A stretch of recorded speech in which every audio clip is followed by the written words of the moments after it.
Pelo sinal de Santa Cruz, livrai-nos Deus nosso Senhor dos nossos inimigos, em nome do Pai, do Filho e do Espírito Santo. Amém.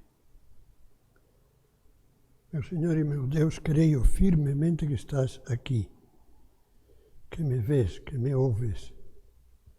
Adoro-te com profunda reverência. Peço-te perdão dos meus pecados e graça para fazer com fruto este tempo de oração. Minha Mãe Imaculada, São José, meu Pai e Senhor, meu anjo da guarda, intercedei por mim.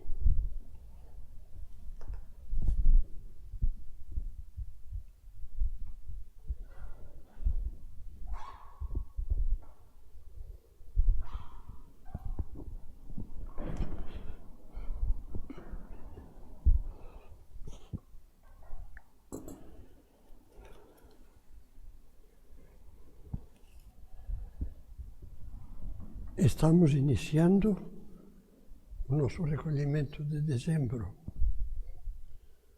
Como muitos dos que estão assistindo agora sabem,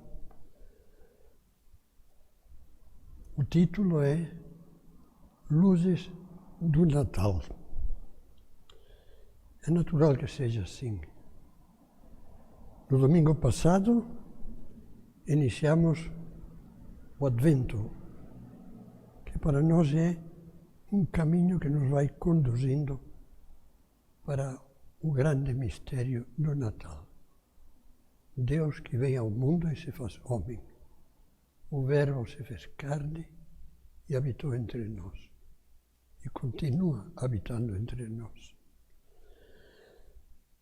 Todos nós nos lembramos, e se não todos nós, muitos de nós, nos lembramos com carinho daquela época da nossa infância, para alguns de nós já remota, mas ainda bem clara na memória, em que preparávamos o presépio. Eu me lembro, todos os irmãos, éramos 6, junto com meu pai preparávamos um presépio grande. Os caminhos, as montanhas, o telheiro, em que ia se colocar a Sagrada Família, o menino na noite de Natal, mas Jesus e Maria lá, as outras figuras que as crianças adorávamos movimentar pelo caminho, especialmente os magos. Meio centímetro por dia, 1 centímetro por dia. E nesse caminho que vai a Belém estavam os pastores, que também íamos aproximando do mistério de Jesus, da manjedoura, onde o burro e o boi, com seu alento cálido, esquentavam um pouquinho o menino na noite de inverno.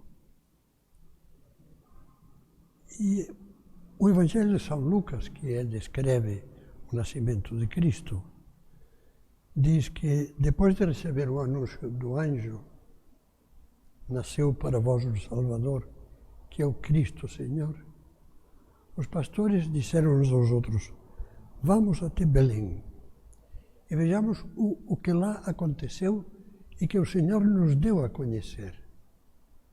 Eu peço a Deus que todos nós, a partir já desse começo de Advento, é a primeira semana que está terminando, a partir desse começo de Advento, dentro do nosso coração, deixemos ecoar a voz dos pastores, e que nos impele, que nos diz, que nos incentiva. Vamos até Belém e vejamos o que lá aconteceu, que é a coisa mais maravilhosa do mundo e que Deus nos deu a conhecer. Tomara que depois de termos preparado bem o Natal, depois de ter celebrado com calor de família esse grande dia, possamos ser como os pastores, que o Evangelho diz, voltaram glorificando e louvando a Deus por tudo o que tinham visto e ouvido. E o que é que eles tinham visto e ouvido?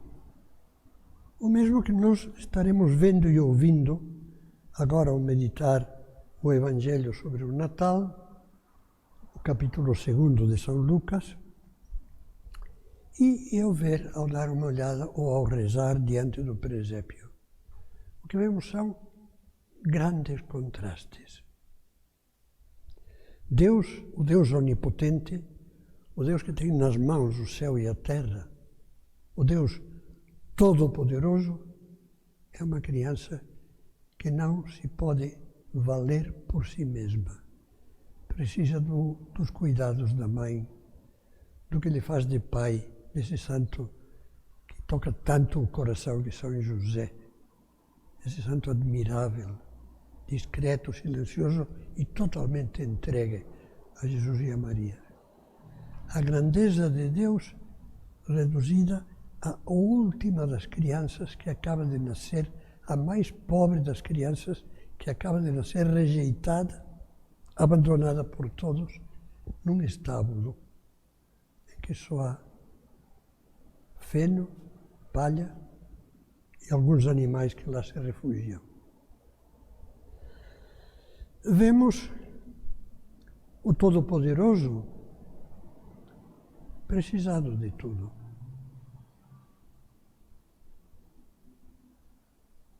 Precisa ser guiado, levado primeiro, depois, quando começar a andar, como todas as crianças, a mãe e o pai lhe dão as mãos, o ajudam a andar. Aprende a falar, e Jesus falava como tinha aprendido. Deus, que se faz homem, como diz o cardeal, dizia São John Henry Newman, cardeal Newman, dizia que Deus foi leal na encarnação. Ele fala da lealdade da encarnação. Deus não fingiu ser homem, não só veio para fazer uma figura de homem, não, veio assumir plenamente a condição humana, menos o pecado, como diz a carta aos Hebreus. Ele cresceu como uma infância igual à nossa, se desenvolveu com uma infância como a nossa e morreu como nós morremos. Bom, morreu nos horrores da paixão, como um ser humano, com todas as suas limitações. Que vemos? Vamos e vejamos os sorrisos de Maria e de José, encantados. O que é que eles levaram andando com um burrico como meio de transporte, um jumentinho? O que eles levaram para Belém? Quando foram para lá, porque os obrigaram a todos os judeus a ir ao lugar da origem das suas famílias, e a origem daquela família era Davi, a cidade de Davi, que é a cidade de Belém. Levavam o imprescindível, a roupa do corpo, um pouco mais, e, como diz o Evangelho, uns paninhos, onde Maria, que ia dar à luz daí a pouco, envolveria o seu bebê, esse bebê que é Jesus. E essa imagem de Jesus e Maria no presépio, que é um reflexo da realidade, do que aconteceu, é tocante. Eles estão felizes. Eu gosto muito dessas figuras de presépio, como a que temos na minha casa, em que Nossa Senhora e São José olham extasiados para o menino na manjedoura. Não tem nada, nem casa, nem amigos que os acolheram, nem bens materiais. Mas estão felizes porque têm tudo.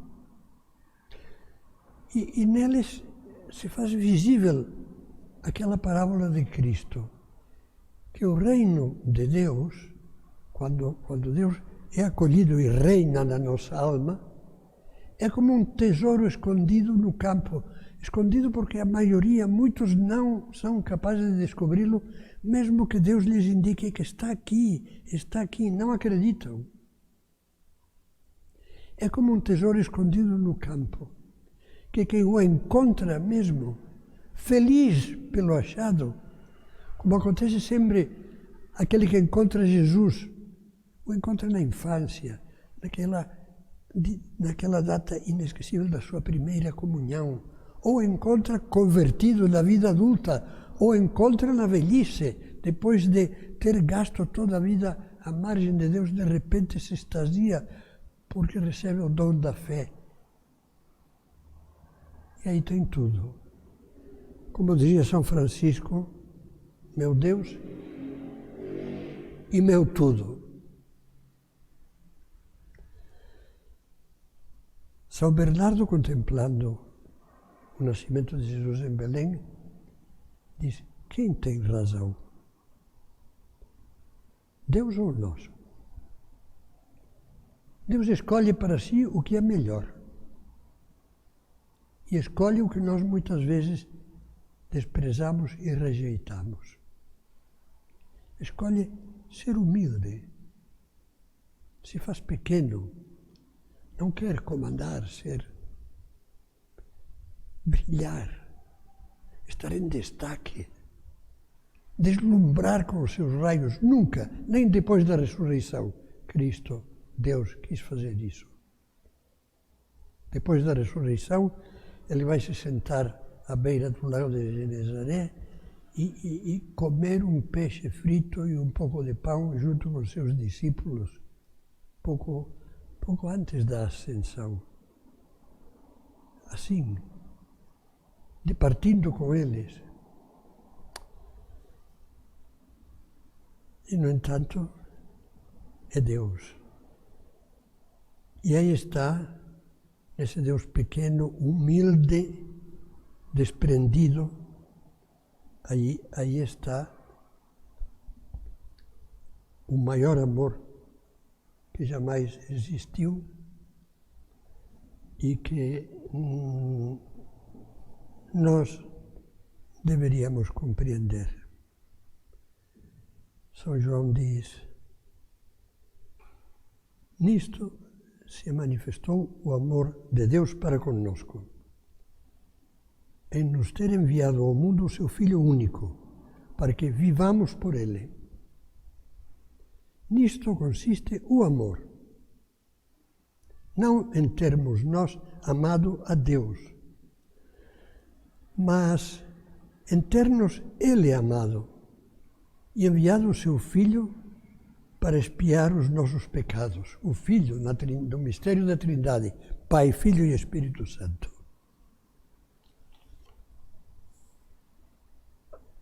As reflexões que acabamos de fazer nos falam fortemente do exemplo de humildade que Cristo nos dá.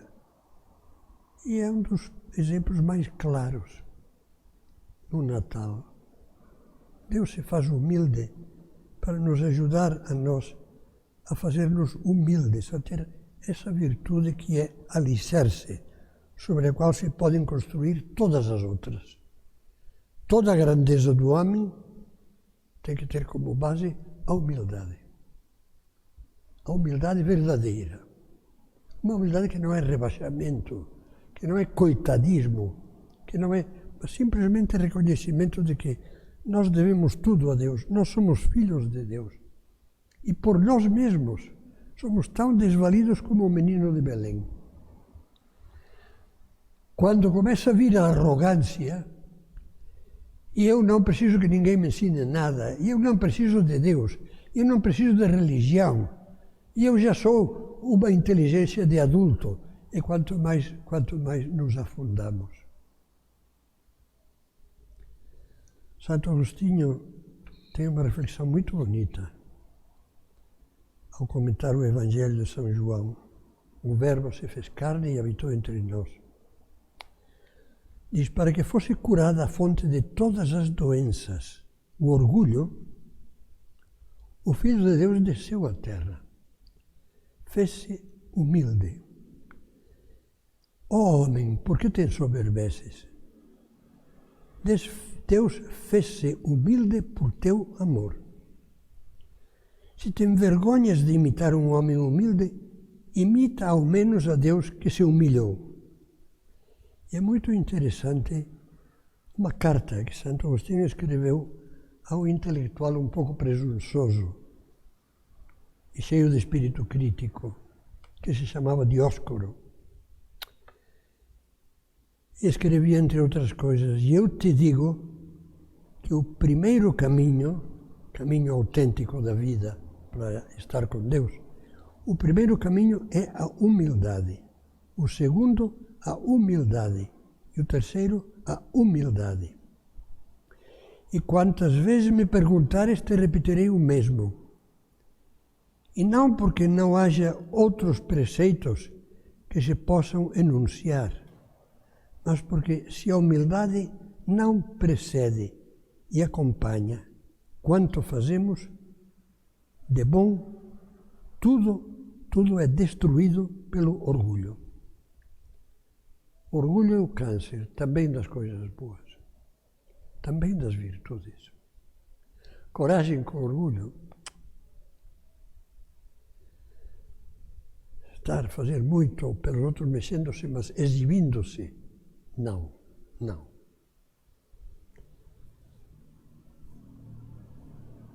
O presépio sem palavras, aliás, no presépio sem palavras, Jesus nos diz claramente o que ele nos dirá 30 anos depois, com as suas próprias palavras.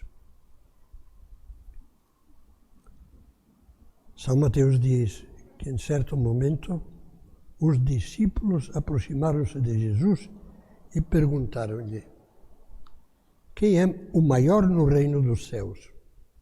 Esse reino que Jesus pregava, o reino dos céus está chegando, o reino dos céus está no meio de vós. Já está com Cristo, Deus querendo entrar nas almas, Deus querendo iluminar, Deus querendo vivificar, Deus querendo eternizar as almas. Já está o reino de Deus. E quem é o maior no reino de Deus? Olha, é interessante que, se você repara, o Evangelho de São Mateus não costuma dizer o reino de Deus, mas o reino dos céus. Por quê? Por uma razão muito simples, porque foi o Evangelho escrito para os cristãos convertidos na Palestina, judeus, que não podiam pronunciar o nome de Deus. E nem sequer o nome genérico de Deus. E usavam, então, expressões: o Todo-Poderoso, o Senhor, o Altíssimo, o Reino dos Céus. Pelo contrário, se vê o Evangelho de São Marcos nas mesmas passagens, ou parecidas, como São Marcos acompanhou Pedro a Roma e acompanhou Paulo depois de várias viagens entre os pagãos, viagens de evangelização dos pagãos, ele fala o reino de Deus, porque para os pagãos isso não apresentava nenhum problema. Pois bem, desculpe essa disquisição, mas o reino dos céus, ou seja, o reino de Deus, quem é o maior nesse reino? Lhe perguntavam. E Jesus chamou uma criancinha, colocou-a no meio deles. Imagine isso como uma sequência cinematográfica. Quem é o maior?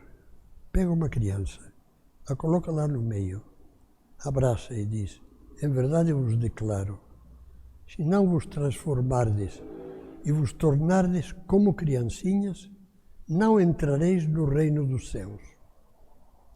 Aquele que se faz humilde como esta criança será o maior no reino dos céus. Jesus, fala-nos de humildade neste Natal.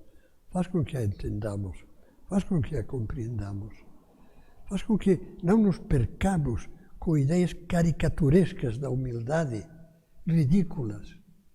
A humildade é a grandeza da alma simples, que se reconhece como é filha de Deus e necessitada de Deus. Faz uns anos, procurando ajudar os amigos, eu preparei uma novena de Natal que é dialogada para ser usada em grupo, com vários leitores. Depois transformei o texto desta novena em um texto contínuo para a leitura espiritual, num pequeno livro chamado Contemplar o Natal. E recentemente tenho transformado esse livro em podcast, que está no YouTube e está no Spotify e já começou a sair e sairá completo no mês de dezembro. Bem, digo isso porque vou citar trechos desse livro. A Bíblia repete pelo menos 3 vezes esta frase: Deus resiste aos orgulhosos e dá a sua graça aos humildes. Quer dizer, Deus resiste. O orgulhoso pretende chegar a Deus e Deus diz: não, você não dá, você não dá. E pelo contrário, dá a graça aos humildes, essa humildade que abre o coração. O orgulho, eu comentava, é o pecado que mais desgosto causa a Deus, porque é o grande inimigo do amor. Sem humildade não há amor, e sem amor não há alegria. Vejam se não é o orgulho, o amor próprio ferido, o ressentimento, a teimosia de não dar o braço a torcer, a arrogância de não querer dar ou pedir perdão. Se não é isso, a causa da maior parte das brigas e divisões das famílias. Essas divisões que doem tanto e se sentem ainda mais no tempo de Natal. Nesse mesmo texto eu contemplava na vida dos homens e mulheres humildes de coração, Deus faz muitas maravilhas que os orgulhosos, sozinhos, porque se isolam de Deus, não conseguem jamais alcançar. A pessoa humilde, por exemplo, recebe de Deus energias espirituais novas, que a tornam capaz de vencer dificuldades antes invencíveis. A pessoa humilde recebe a graça de ver com a luz da fé coisas que antes eram totalmente escuras. A pessoa humilde torna-se capaz de ter uma paciência, uma mansidão e uma compreensão incríveis, que antes julgava impossíveis de alcançar.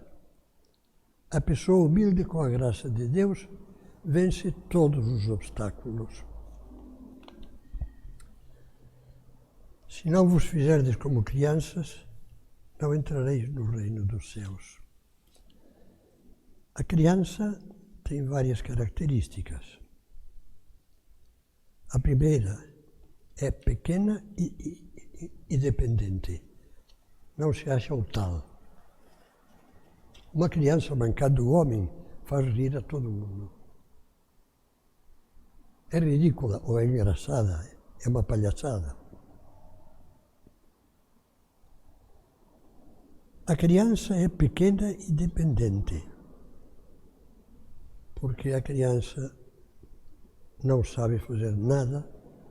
A criancinha tem que ser alimentada, depois, quando crescer, como lembrávamos antes, tem que ser ensinada, tem que ser ajudada a aprender o mais elementar, a pegar as coisas sem deixá-las cair, a andar, a caminhar, embora muitas vezes o pai, a mãe, ajuda a criança a caminhar e quando solta para ver se anda sozinha, pumba, cai sentado no chão e aí começa a chorar. Bom, mas essa dependência não é uma desgraça, é uma maravilha. Porque a criança depende de quê? Depende do amor dos pais, do carinho dos pais, da força dos pais, da ajuda dos pais, da sabedoria do que os pais já sabem e lhe podem ensinar. Essa dependência é vida. Essa dependência não é como a dependência triste, lógico, daquela pessoa que ficou paralisada numa cama durante anos e também com a cabeça fora do ar e precisa de tudo. essa pessoa inspira compaixão e com certeza Deus a olha também com carinho. Para Deus também é uma criança, daquelas para as quais Ele reserva o reino dos céus.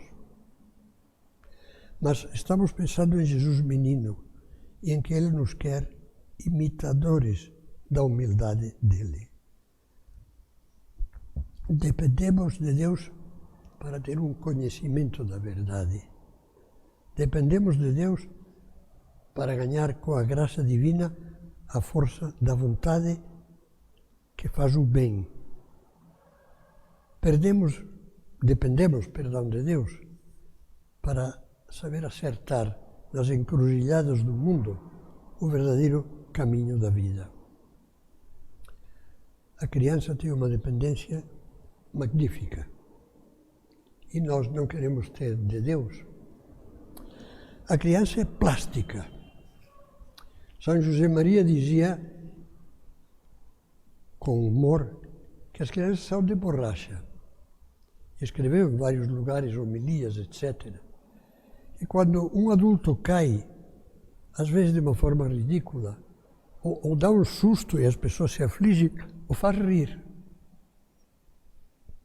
A criança, pelo contrário, quando cai, pouco depois se levanta como se fosse de borracha. Choraminga, reclama e 10 minutos depois já está pulando e brincando outra vez.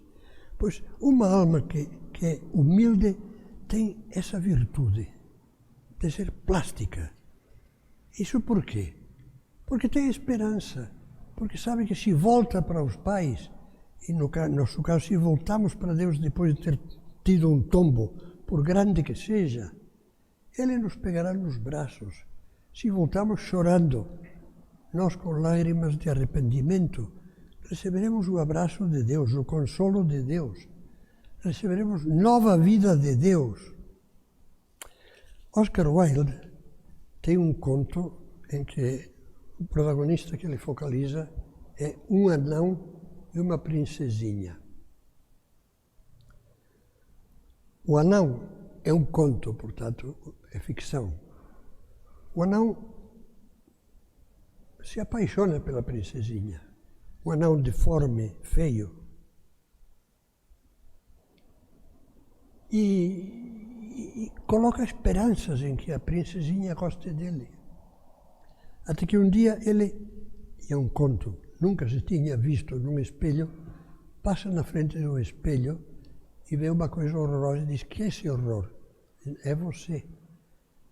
Aí diz que ele se desesperou e se lhe rompeu o coração e morreu.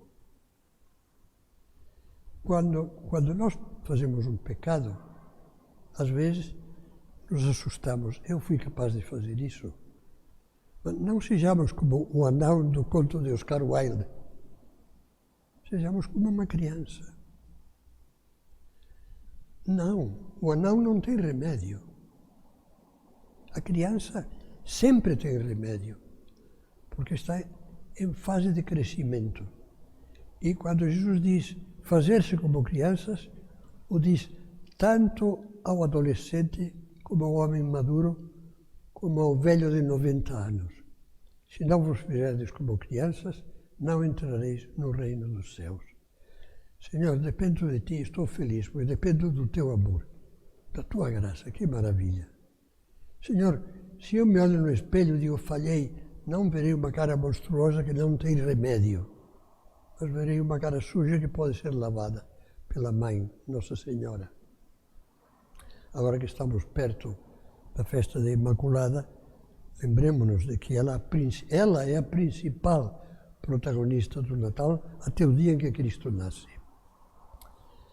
E, finalmente, eu diria que na criança tudo é alegria. Antes falava que a humildade leva para a alegria. E é verdade, tudo é possível, tudo está aberto. Para o alma humilde está aberto o caminho da santidade sempre. Não há desespero nunca. E vamos terminar a meditação esta primeira meditação do nosso recolhimento de dezembro, vamos terminar olhando para a humildade de Maria, Mãe de Jesus e Mãe nossa. Que impressionante! A donzela de Nazaré devia ser uma adolescente quando recebeu o anúncio do anjo e soube dizer sim. E o Verbo se fez carne no seu seio, a segunda pessoa da Santíssima Trindade. E quando, poucos dias depois da Anunciação, vai ajudar sua prima Isabel, pessoa de idade já, que vai ter o primeiro filho tão esperado, mas que precisa de companhia, de ajuda. E ao chegar à casa de Isabel,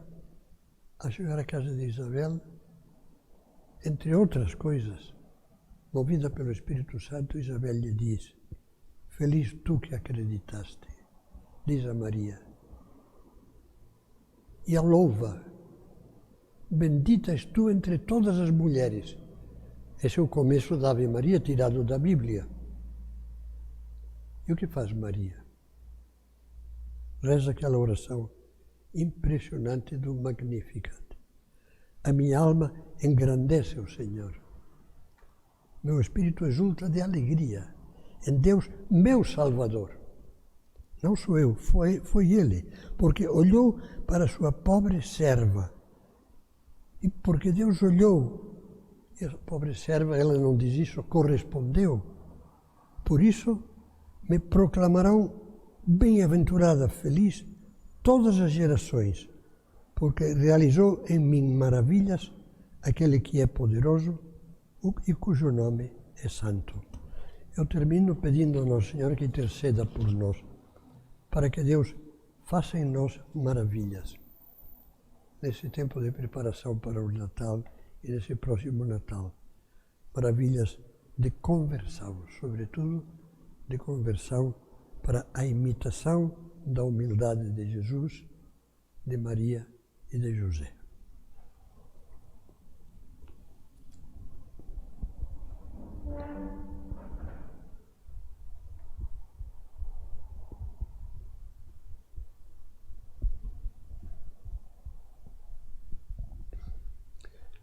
Dou-te graças, meu Deus, pelos bons propósitos, afetos e inspirações que me comunicaste nesta meditação. Peço-te ajuda para os pôr em prática.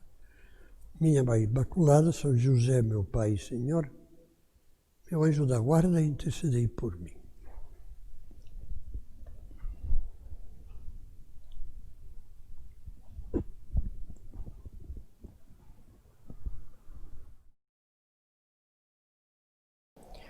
Exame, ato de presença de Deus. Agradeço a misericórdia de Deus que enviou o seu próprio Filho, encarnado no seio de Maria Santíssima, para ser o nosso Salvador.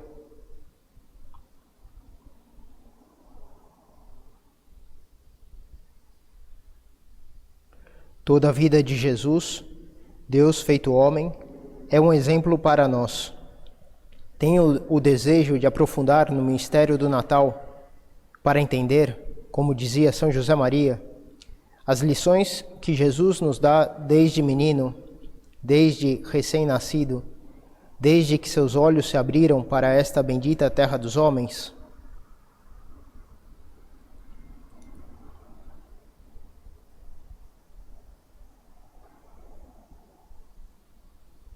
Compreendo que todas as virtudes que Jesus vivia desde que nasce, a humildade, o desprendimento, a simplicidade, a obediência à vontade do Pai, etc., são chamadas que o Senhor nos dirige para sairmos do nosso egoísmo, do nosso comodismo.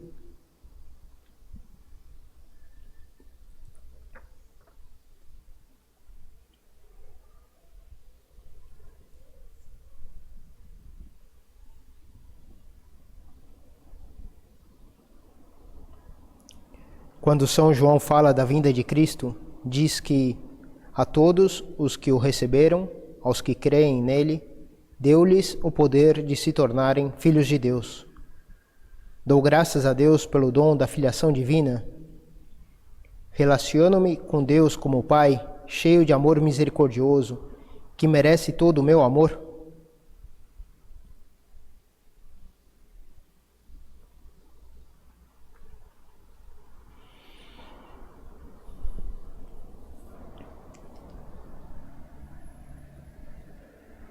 Sabendo-me amado por Deus como Pai, encaro com esperança a possibilidade que tenho de mudar, de ser melhor. Compreendo que, por grandes que sejam os meus defeitos, a graça de Deus pode criar em mim um homem novo.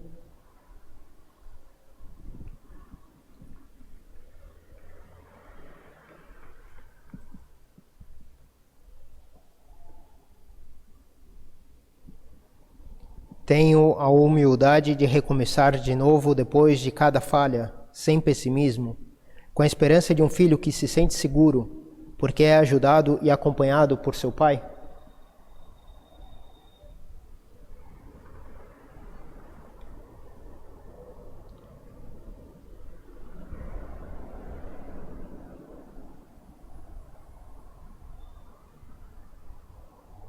No meio das oscilações e vicissitudes da vida, mantenho inabalável a fé na providência divina, convencido de que Deus faz concorrer tudo para o bem daqueles que o amam.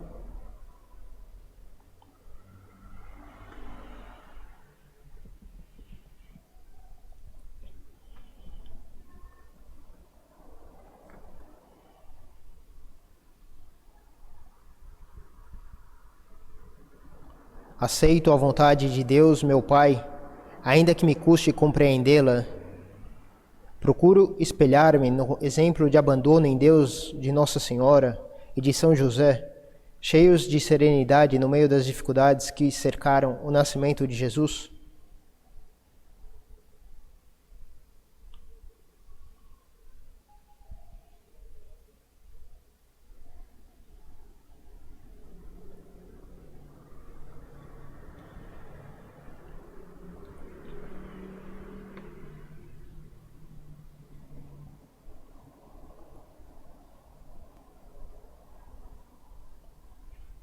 Jesus Cristo disse: Se não vos fizerdes como crianças, não entrareis no reino dos céus. Procuro ser interiormente simples e humilde como uma criança, que se sabe querida e amparada pelos pais. Recorro com esse espírito de infância espiritual a Nossa Senhora, Mãe de Deus e Mãe Nossa, quando as coisas da vida se tornam mais difíceis.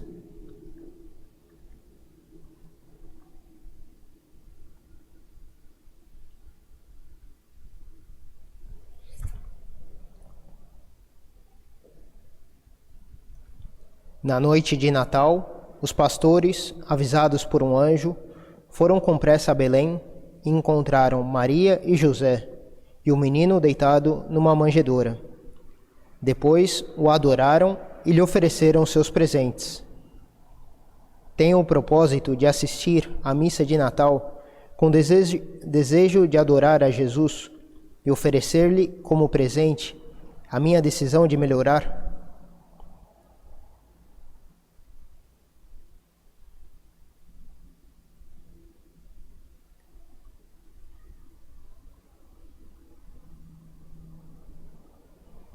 Já me decidi a fazer uma boa confissão para preparar o Natal, desejoso de oferecer a Cristo a pureza de uma alma arrependida e bem disposta.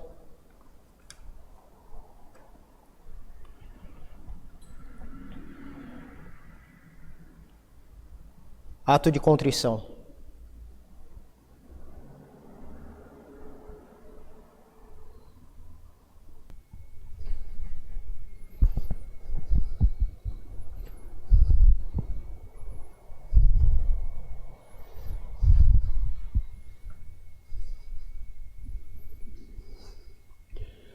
Pelo sinal da Santa Cruz, livrai-nos Deus Nosso Senhor dos nossos inimigos, em nome do Pai, do Filho e do Espírito Santo. Amém. Meu Senhor e meu Deus, creio firmemente que estás aqui, que me vês, que me ouves. Adoro-te com profunda reverência. Peço-te perdão dos meus pecados e graça para fazer com fruto este tempo de oração. Minha Mãe Imaculada, São José, meu Pai e Senhor, meu anjo da guarda, intercedei por mim.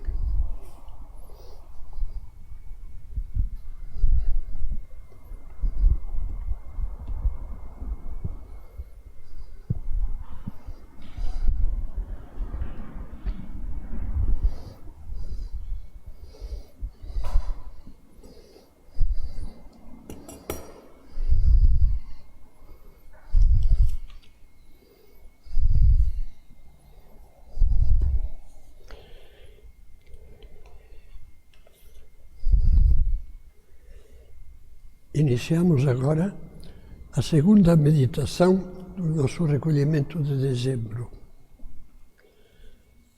Um recolhimento que tem como título, como víamos na primeira meditação, Luzes do Natal. Luzes no plural, porque o Natal é uma riqueza inesgotável de luz espiritual para todos os homens, especialmente para aqueles que têm o coração e os olhos abertos pela fé. É para se extasiar, meditar, descobrir, ver essas riquezas do Natal que às vezes nós vivemos de uma maneira tão superficial. É muito bonito ver como esse mistério da encarnação do Filho de Deus, São Paulo o resumia na sua carta a Tito com muito poucas palavras. Dizia, um dia, o dia de Natal, um dia apareceu a bondade de Deus, nosso Salvador, e seu amor para com os homens. E não por causa das obras de justiça, das obras santas que tivéssemos praticado, mas unicamente em virtude de sua misericórdia, Ele nos salvou. Esse é o mistério do Natal. O amor de Deus que se adianta, que se antecipa, antes de nós lhe darmos nada. O amor de Deus que se entrega totalmente e que, ao mesmo tempo que é vida, é luz, uma luz, como dizia antes, inesgotável para todos nós. São João, no prólogo do seu Evangelho, que já mencionávamos antes de falar de que o Verbo, ou seja, a segunda pessoa da Santíssima Trindade, se fez carne e habitou entre nós, diz, o Verbo era a verdadeira luz, que, vindo ao mundo, ilumina todo o homem. Sabe como começa a missa principal do Natal? Com umas palavras do profeta Isaías, que eu gosto de lembrar em latim. Lux fulgevit super vos. A luz brilhará, refulgirá sobre vós. Naquela noite de Natal, em que ninguém se dá conta de nada, em que Jesus nasce no escuro, em que Jesus nasce oculto numa gruta, como o último mendigo deste mundo. É uma luz que começa a refulgir sobre nós. E continua São João, estava no mundo, e o mundo foi feito por ele, e o mundo não o recebeu. Mas a todos os que o receberam, e aí São João se refere ao cúmulo de graças que Deus concede com a sua vinda a este mundo, para todos os que o acolhem, como nós queremos fazer agora no Natal, com o coração aberto, com a mente aberta também. Eu lhe dizia que essas palavras que líamos há pouco de São Paulo a Tito são como um resumo do Natal.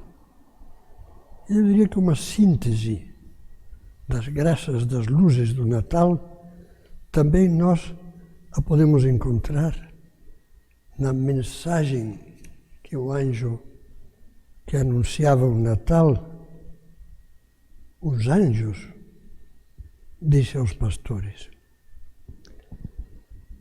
Depois de um anjo ter anunciado, não temais, eis que vos anuncio uma boa nova, que será alegria para todos. Hoje vos nasceu na cidade de Davi um Salvador, que é o Cristo Senhor. Depois disso, o Evangelho diz, e subitamente ao anjo se juntou uma multidão do exército celeste, dos anjos, que louvava a Deus e dizia, glória a Deus no mais alto dos céus e na terra paz aos homens de boa vontade. Imagino que você viu mais de um quadro de Natal, ou mais de um presépio, onde em cima do lugar onde Jesus está, junto da mãe e de São José, reclinado na manjedoura, aparece como que um letreiro, um cartazinho segurado por anjos, que diz essas palavras, a mensagem do Natal. Glória a Deus no mais alto dos céus, e na terra paz aos homens de boa vontade. Essa segunda parte que nós vamos meditar agora. Deus vem trazer a paz. Ele é a nossa paz, diz São Paulo, e é mesmo. A única paz que neste mundo se pode encontrar, paz interior, paz no meio das dificuldades, das catástrofes, das desilusões, das decepções, das alegrias. A única paz que não morre é a que Cristo traz ao mundo. É o de encontro com Cristo. É a paz da fé, da esperança e do amor em Jesus Cristo.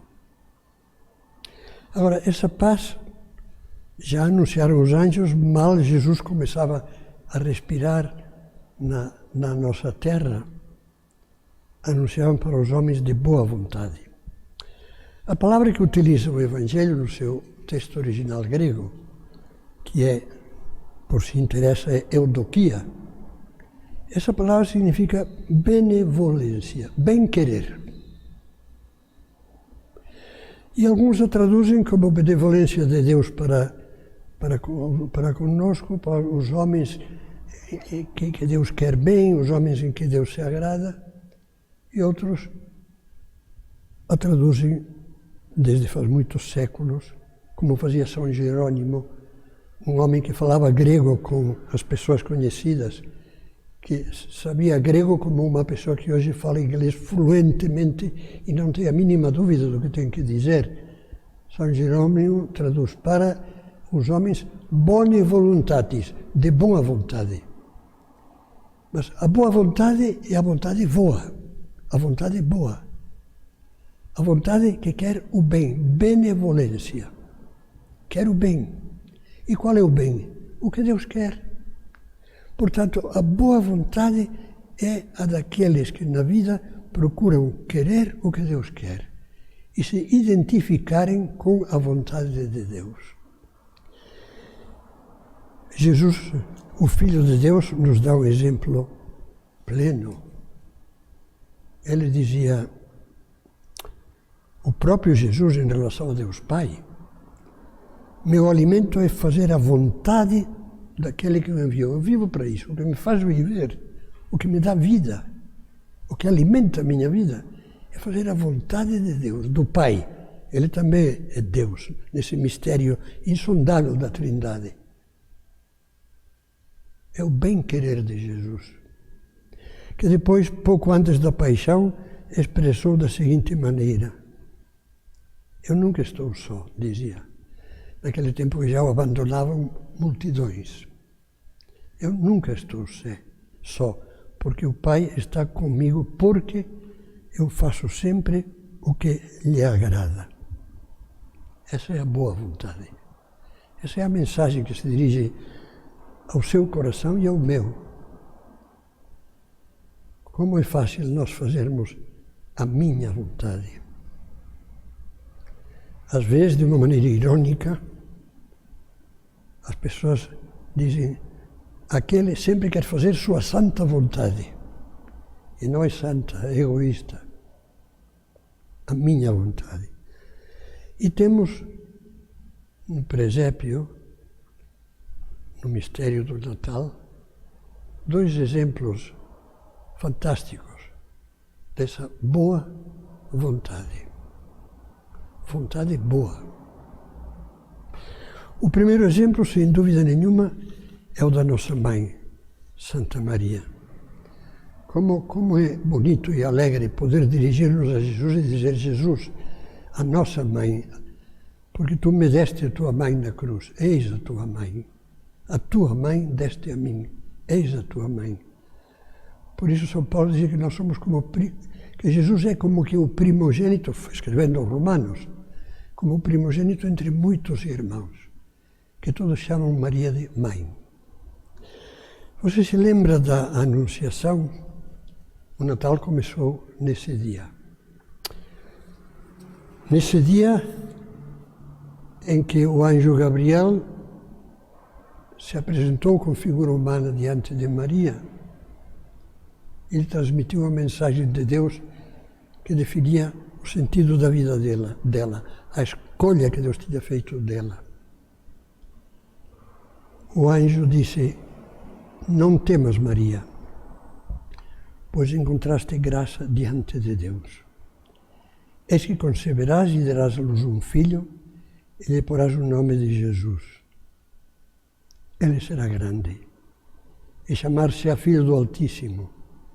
E o Senhor Deus lhe dará o trono de seu pai Davi, e reinará eternamente na casa de Jacó. Jacó tem por outro nome Israel, e seu reino não terá fim. É um reino eterno, que se prolonga no céu.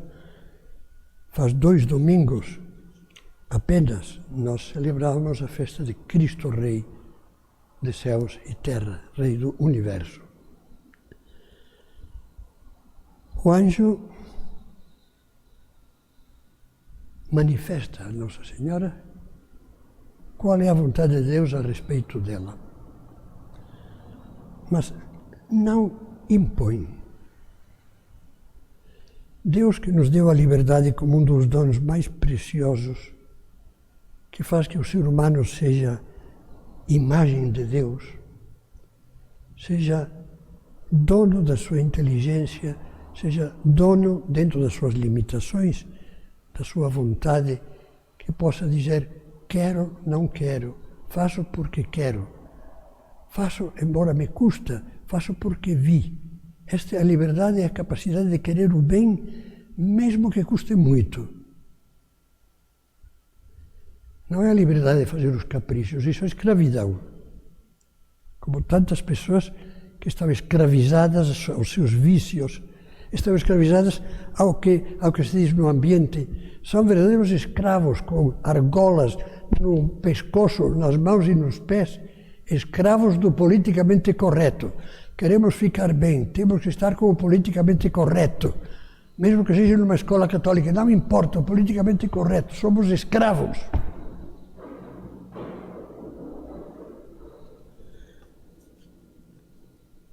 Jesus,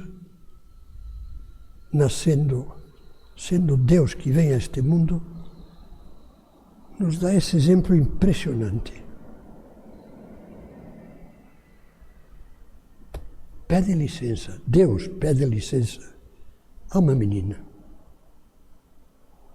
E faz depender a nossa salvação, a encarnação do Verbo, do sim de uma menina.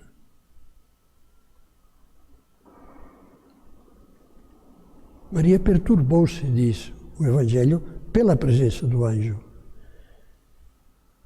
Mas quando entendeu que ele falava da parte de Deus, ela não recusou nada. Ela não disse, mas isso é absurdo, quem sou eu? Uma menina pobre de uma cidade quase desconhecida. É uma cidade que continua existindo hoje e é conhecida, mas da qual a Bíblia praticamente não fala nunca, porque não tem importância. E Deus vem me falar de que em mim se concretizará toda a esperança do mundo, toda a esperança de Israel, da vinda do Messias, pelo qual suspiravam os profetas. Enviai, Senhor, o orvalho do céu, diziam poeticamente, sobre essa terra que está morrendo, que está seca. E Nossa Senhora, em nenhum momento, tem uma atitude de recusa. Se fala a Deus através desse seu mensageiro, eu quero dizer sim. Mas não entende. E é lógico, como podia entender? Ela é coisa sabida, é coisa certíssima. Ela tinha consagrado a sua vida em corpo e alma, numa entrega virginal a Deus, e sabia que Deus aceitara essa entrega dela. Então, como podia compreender que Deus, o mesmo Deus, lhe pedisse ser virgem e ser mãe? E o anjo a tranquiliza: não temas, Maria. E lhe explica. Nossa Senhora lhe pergunta, grave bem essa palavra, como se fará isso? Pois não conheço o homem. Nesse sentido, não ia se casar propriamente. Respondeu-lhe o anjo: o Espírito Santo descerá sobre ti, e a força do Altíssimo te envolverá com a sua sombra. Por isso, o santo que nascer de ti será chamado Filho de Deus. E qual é a resposta de Nossa Senhora? O anjo acrescenta o exemplo da prima Isabel, que na sua idade avançada, o Evangelho diz, na sua velhice, concebeu um filho, depois de ter passado a vida desejando ter um filho e sendo chamada estéril, espera um filho que será São João Batista. E o anjo diz, porque para Deus não é nada impossível. O que Deus pede não é impossível. Imediatamente, Maria responde, eis aqui a escrava do Senhor. Faça-se em mim segundo a tua palavra. Esta é a maravilhosa boa vontade de Nossa Senhora, que se resume, e alguns que já escutaram algum meu comentário em podcast ou em livros sobre o Natal, sabem que eu gosto muito de me fixar nessas duas palavras que resumem a boa vontade de Maria. Como? Nós às vezes dizemos, como é possível? Mas é para fugir. Como é que eu vou fazer isso? Não venha com esse pedido, não dá. Nossa Senhora faz o contrário.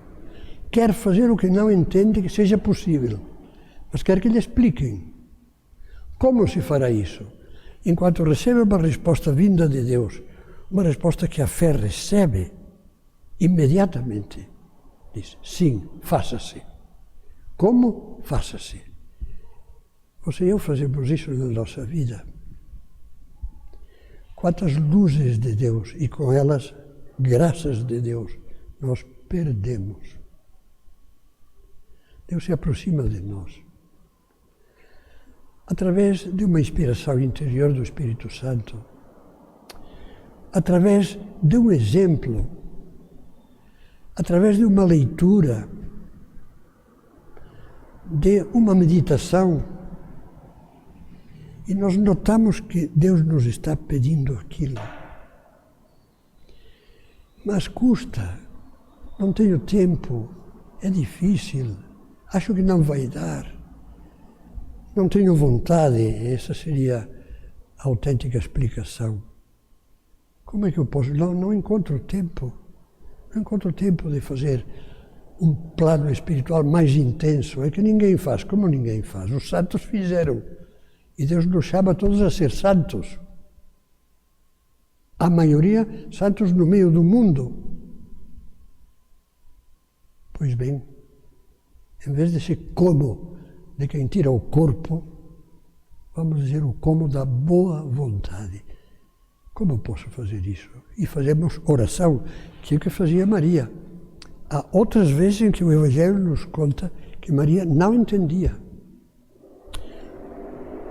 Como podia entender, na noite de Natal, que o Filho de Deus, que lhe tinha sido anunciado como Filho de Deus, nascesse como o último pobre do mundo no meio de um estábulo, refúgio de animais em dia de chuva? E aí está Deus. E é uma criancinha que só tem os panos que a mãe trouxe para a viagem. Os paninhos. Como? Não confiamos em Deus. Alguns dos que estão escutando, e não só escutando, acompanhando, fazendo oração, falando com Deus que está aqui no sacrário, com Cristo Jesus vivo. Alguns já me ouviram contar ou leram em algum dos escritos uma história que me ficou muito gravada, que me contaram que aconteceu em Portugal. No Opus Dei nós temos um costume que procuramos viver todos os anos. E é no mês de maio, em honra de nossa mãe, de Nossa Senhora, todos procuramos fazer com conhecidos, com amigos. Eu procuro fazer com amigos padres de paróquias de São Paulo uma romaria a Nossa Senhora rezando o rosário completo. Que alegria tive faz poucos dias, quando um bom amigo, já um pouco menos, vamos dizer assim, eu ia dizer um pouco menos idoso do que eu, que tem um pouco menos, mas pouco menos de idade do que eu, me contava, e é uma pessoa de prestígio, uma pessoa que é muito conhecida no mundo da sua profissão. Eu todos os anos com fulano, que é outra pessoa muito conhecida no mundo da sua profissão também, faz 40 e tal anos que, sem faltar uma única vez, nós dois fazemos a romaria a Nossa Senhora juntos no mês de maio. Que bonito, que bonito. Bom, vamos continuar meditando um pouco, mas a história que eu lhe dizia, ia contar, que aconteceu em Portugal, era que um grupo de estudantes universitários estava fazendo romaria ao Santuário de Fátima. Iam pelo caminho, um bom trecho andando e rezando uma parte, um terço do rosário. Entre eles estava um rapaz vindo da Ásia, que fazia pouco tempo se tinha convertido e estava ainda com o calor, aquele calor e aquela vibração da conversão. E ouviram já os sinos do Santuário de Fátima, que tocavam às 12 horas, o bater dos sinos, no meio-dia. Aí, seguindo esse costume cristão, pararam e rezaram o Anjo do Senhor, o Ângelus. O Anjo do Senhor anunciou a Maria e ela concebeu do Espírito Santo. Eis aqui a escrava do Senhor. E naquele momento esse rapaz asiático, recém-convertido, não se conteve e lhe saiu um grito: ai, se Maria tivesse dito não. É bonito isto.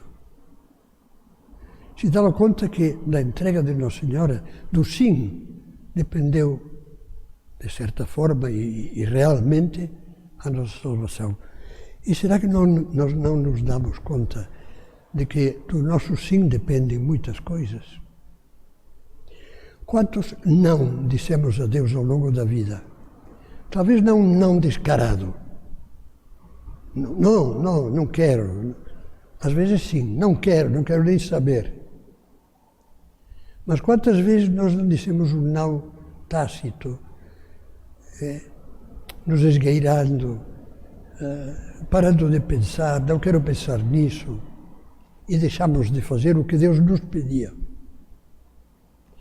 E então é o momento de lembrar o que diz São José Maria no livro O Caminho, de que tu e eu nos portemos como Deus quer, não o esqueças, dependem muitas coisas grandes.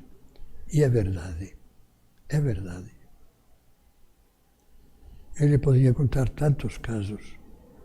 E ao mesmo tempo poderia agradecer a Deus que me livrou de dizer não, quando Ele me mostrou a vocação.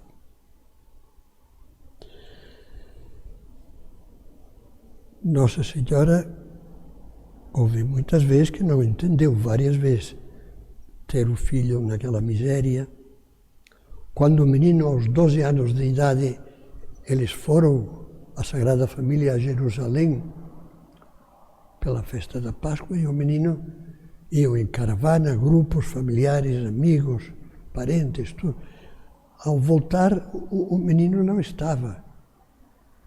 E quando o encontraram no templo, debatendo com os doutores de Israel, e Jesus e encontraram Jesus. Nossa Senhora lhe disse: filho, por que nos fizeste isso? E Jesus lhes disse: não sabias que eu tenho que ocupar-me nas coisas de meu Pai? E o Evangelho diz explicitamente que Maria e José não entenderam o que lhes dizia. Mas aí acrescenta, tanto depois da desolação humana, unida a uma alegria inefável de Belém, como nesse momento que Maria sofria por ter perdido um filho, não sabia onde. Nos dois casos diz que Maria guardava essas coisas no seu coração, meditando-as, isto é, fazendo oração, que é o que nós devemos fazer. Quando Deus nos pede alguma coisa, guardar no coração. Ir ao encontro de Jesus, melhor diante do sacrário, numa capela, numa igreja. Senhor, não entendo isto que estás me pedindo. Pode ser que haja muitas coisas nesse tempo de pandemia que realmente não entendemos. Nos custa. E talvez com lágrimas nos olhos, mas sem perder a fé no único que nos ama, sem nunca ser infiel, sem nunca nos atraiçoar na mínima coisa, ir a Ele e dizer: Senhor, eu não entendo nada. Eu me ponho como um bebê nos braços da mãe. Senhor, eu quero dormir nos teus braços porque não entendo, mas quero fazer oração, quero conversar contigo. E aí virá paz. Esse abandono na vontade de Deus, consciente, livre, querido, traz a paz, sempre. Aquela paz de Jesus na última ceia, que o mundo não pode dar. Só Deus a dá. E eu me alonguei um pouco falando de Nossa Senhora, coisa que me alegra muito, porque de Nossa Senhora nunca falamos o bastante. E vou agora olhar um pouquinho para São José, que figura amável. Eu não posso deixar de me lembrar sem emoção que sempre que estive com São José Maria, e concretamente quando ele esteve 17 dias aqui em São Paulo, rezando missa neste oratório onde estou agora, ajudando eu na celebração, estando ao seu lado, junto com Dom Javier Echevarria, que São José Maria falava muito de São José, tinha um amor muito grande a São José. E não havia uma única vez que falasse de São José sem dizer: São José, a quem eu tanto amo, a quem eu tanto quero. E saía de dentro. Não podia dizer o nome de José sem dizer que eu quero tanto, o amo tanto. E nós, se o amássemos mais, também teríamos mais paz. Porque São José é outro exemplo maravilhoso de boa vontade. Resumindo muito, desculpe, já lhe dizia que estou me alongando até demais, mas São José, Deus permitiu, aquele grande segredo da encarnação de Deus, Filho, no seio de Maria, Nossa Senhora não se sentiu autorizada a falar com ninguém. Ela lembrava da Sagrada Escritura, que dizia que é preciso guardar o segredo do rei. Essa palavra bíblica. E São José notou os sinais da gravidez. Era inevitável da sua noiva Maria e ficou perplexo. Não pensou mal. E aí está a grandeza de José. Ele achava que aquela figura puríssima de Maria, sua noiva, era incapaz, absolutamente incapaz, de cometer uma falta, uma traição, nada. Ele conhecia os olhos de Maria, ele conhecia o coração de Maria, ele conhecia a alma de Maria. Então ele se viu envolvido num mistério que o ultrapassava, não sabia o que era, então resolveu sair. Como diz o Evangelho, José, seu esposo, que era justo na linguagem bíblica é santo, era justo, não querendo difamá-la, resolveu rejeitá-la secretamente, porque um israelita cumpridor da lei tinha que denunciar o que era um crime feito pela desposada, não ainda esposa. E ele então preferiu sair de cena. Que pensem de mim o que quiserem. Se pensam mal de mim, que sou um covarde, que estou largando a namorada grávida, que pensem o que quiserem. Mas eu não quero infamar, não querendo infamá-la. Imediatamente Deus lhe deu a resposta. José era justo, era reto. Agia com retidão, agia não para ficar bem, não para que não digam que, não. Isso é o que eu acho que Deus quer, mesmo que eu me afunde, não faz mal. E diz o Evangelho que, como sempre acontece, Deus foi em seu socorro. Enquanto assim pensava, eis que um anjo do Senhor lhe apareceu em sonhos e lhe disse: José, filho de Davi, não temas receber Maria por esposa, pois o que nela foi concebido vem do Espírito Santo. Ela dará à luz um filho, a quem porás o nome de Jesus, porque ele salvará o seu povo dos seus pecados. Despertando, imediatamente José fez como um anjo do Senhor lhe havia mandado e recebeu a sua esposa. E sem que a tivesse conhecido, ela deu à luz seu filho, que recebeu o nome de Jesus. O mesmo acontece quando se desencadeia aquela perseguição de Herodes,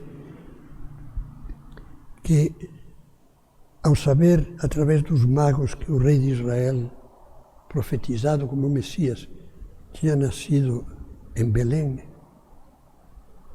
resolveu com aquela brutalidade incrível, brutalidade que se explica em Herodes, que tinha matado 2 filhos e uma esposa. Mas resolveu todas as crianças de 2 anos para baixo, em Belém e seus arredores, matá-las. E o fez. A matança dos inocentes. Mas quando Deus aparece, o anjo de Deus, em sonhos, diz a José: pega Maria e o filho e foge para o Egito, porque Deus vai perseguir o menino para matá-lo. Porque, perdão, eu quase digo uma blasfêmia, o Herodes vai perseguir o filho para matá-lo. E imediatamente São José é o santo do imediatamente. Ele levantou-se de noite, diz o Evangelho, pegou a esposa e o filho, um jumento e foi para o Egito, passando por Gaza. Como nós podemos imitar a boa vontade de José? Essa boa vontade que depois de uma angústia inicial encheu de paz a figura de José. Se há uma figura serena no Evangelho, junto de Maria, eu penso que é José. Essa figura serena que aparece em segundo plano, ele está só para servir, só para acompanhar a Mãe de Deus e o Filho de Deus, só para cuidar deles, para depois morrer nos braços deles, antes de que Jesus começasse a sua vida pública. José, a fidelidade. José, fiel. O homem que se entrega, que não protela o cumprimento da vontade de Deus, que não procrastina o cumprimento da vontade de Deus com motivações que pareceriam muito razoáveis, com desculpas que pareceriam muito lógicas.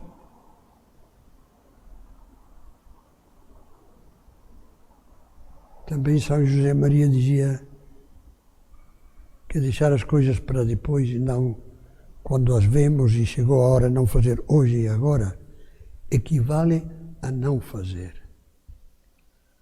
Outra lição que as figuras maravilhosas do Natal nos ensinam. Poderíamos falar, eu tinha até anotado, no exemplo dos magos,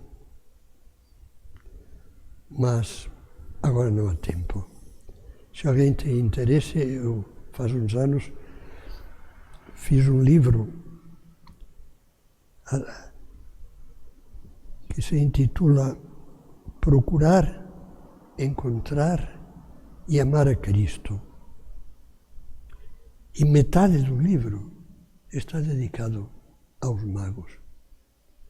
Muito bem, começávamos dizendo luzes do Natal. Só vimos algumas delas. Mas se acolhermos essas luzes, a luz da humildade, a luz da simplicidade de filhos de Deus, crianças, que meditamos na primeira meditação, se acolhermos essas luzes que vimos agora em Maria e em José, a nossa vida pode mudar. Eu peço a Deus que mude, que tenhamos ânsias de purificar a nossa alma, de fazer que a nossa alma esteja limpa, como uma casa varrida, como uma casa lavada, numa boa confissão e pronta para receber nestes dias, não só no Natal, mas já antes do Natal, muitas vezes Jesus na comunhão, dizendo: Senhor, eu quero te acolher, como te acolheram Maria, como te acolheu José. Eu quero te procurar e te servir como fizeram os magos. E que eles, que nos dão o exemplo, nos ajudem a aproveitar essas luzes.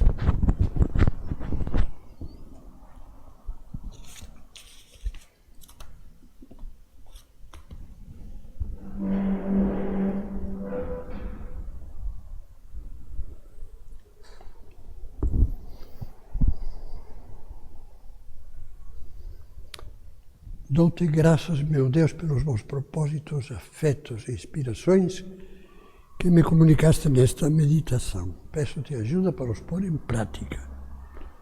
Minha Mãe Imaculada, São José, meu Pai e Senhor, meu anjo da guarda, intercedei por mim.